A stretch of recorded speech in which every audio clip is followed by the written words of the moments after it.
Hi, it's Jenna here from Sip Bite Go, and today I'm going to share with you how to create juicy, fall off the bone beef spare ribs sous vide style.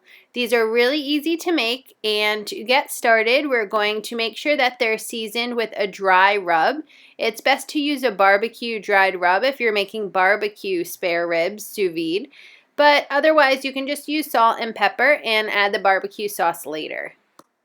To sous vide ribs, you want to lay them in a flat layer in the vacuum sealed bag, and then they're going to be cooked sous vide style for 155 degrees for 24 hours.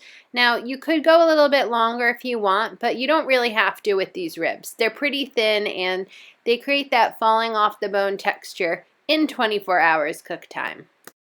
Once the sous vide bath is complete, you want to arrange the ribs on a baking sheet that's lined with parchment paper and pat them dry so the barbecue sauce that you add can absorb right into the skin.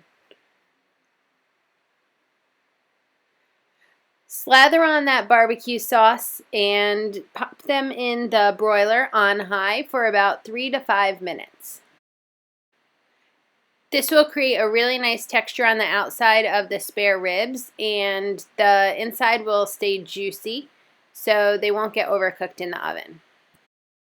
There are other ways that you can finish these ribs. If you have a smoker, it would be a great idea to pop them in the smoker, or you could also do the barbecue coating and then put them on the grill to give them a nice barbecue flavor. It's a great idea to pick up spare ribs in large quantities at a place like Costco, so you can freeze them in packs and take them out of the freezer to make on the fly. You would just want to increase the cook time by 1.5, so instead of 24 hours at 155 degrees, you would do 36 hours. Well, I hope that you really enjoy this recipe. It's one of my favorite ways to eat barbecue in the winter when it's too cold and wet to go outside in Portland to barbecue. I hope you have a delicious and wonderful day. Cheers!